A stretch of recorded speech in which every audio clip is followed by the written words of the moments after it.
Hi, this is a short video for the three of us just to share a little bit about ourselves, to introduce ourselves and our motivation for writing a book, which was published now recently in January 2021 called Agile Leadership for Turbulent Times, How to Integrate Your Ego, Eco and Intuitive Intelligence, published by Routledge.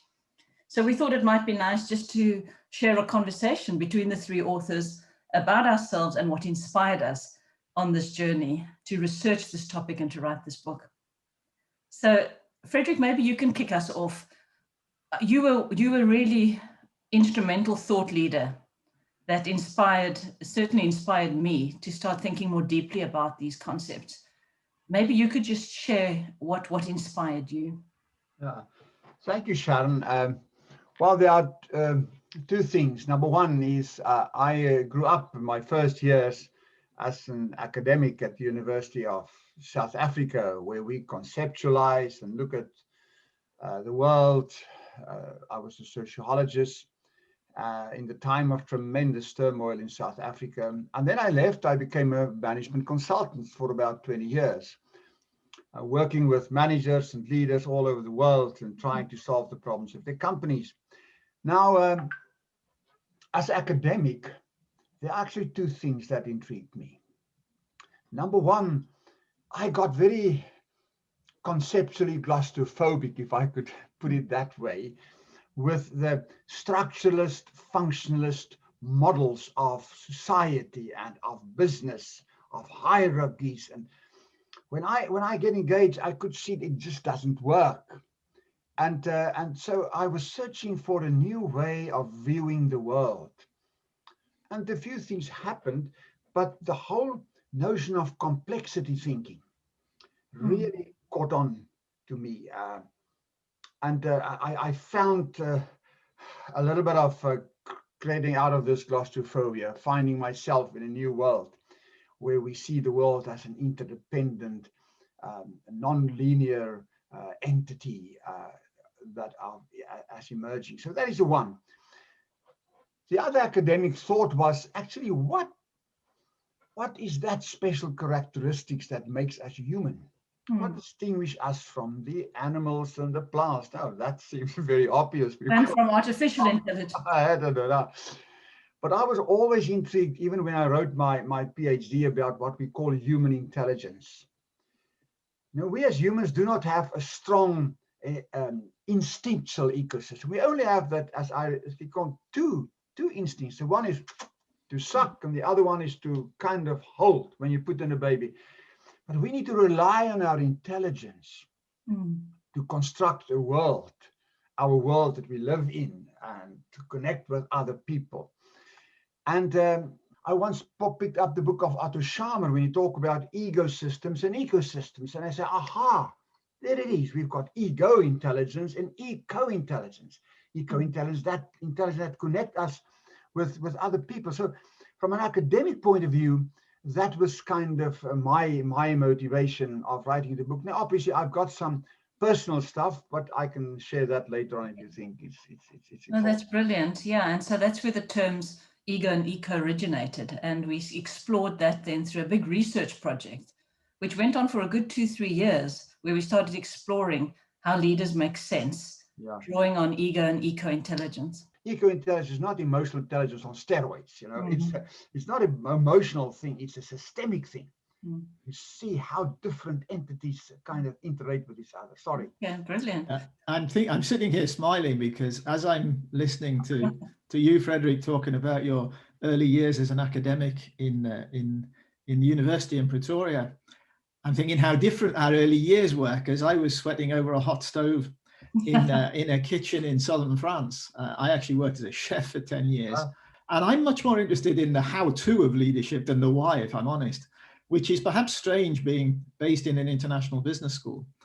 But my interest in this particular piece of work was triggered when Sharon joined Ashridge, because prior to that, I'd done quite a lot of research into leadership. I've been involved in, I've written a couple of books, co-authored a couple of books about leadership, where we explored the idea of combining top-down and bottom-up leadership in a book called Leaning into the Future.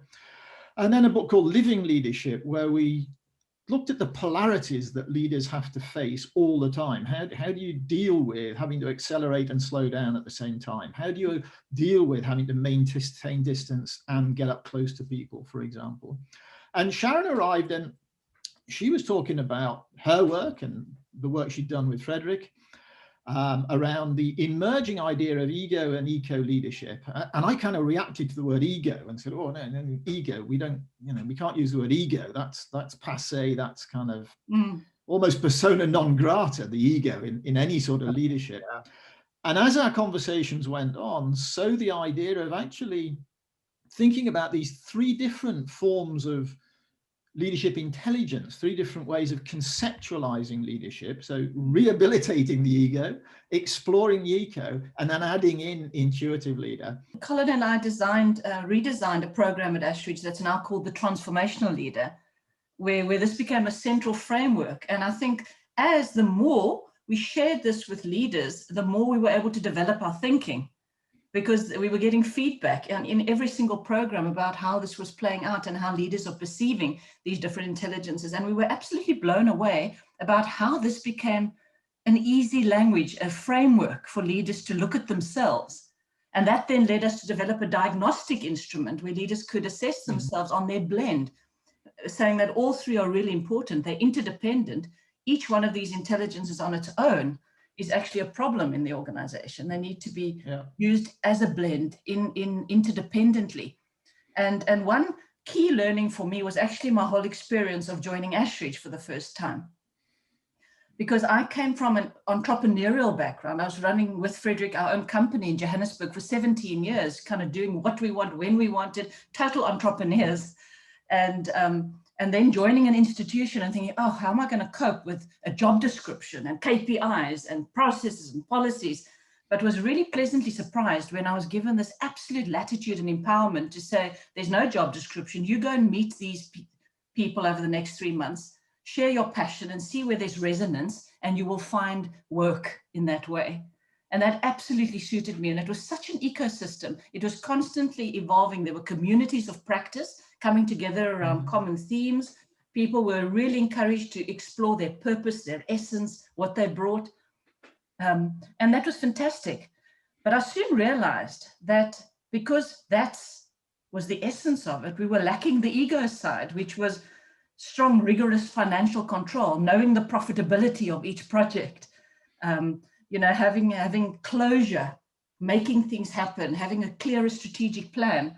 And I soon realized that what happens when you overdo eco, how it can lead to incessant talk shops and a little bit of a flurrying around, not really getting anywhere, and how important it was to balance that with the ability to close things down, to have solid processes, procedures, financial systems, and so forth.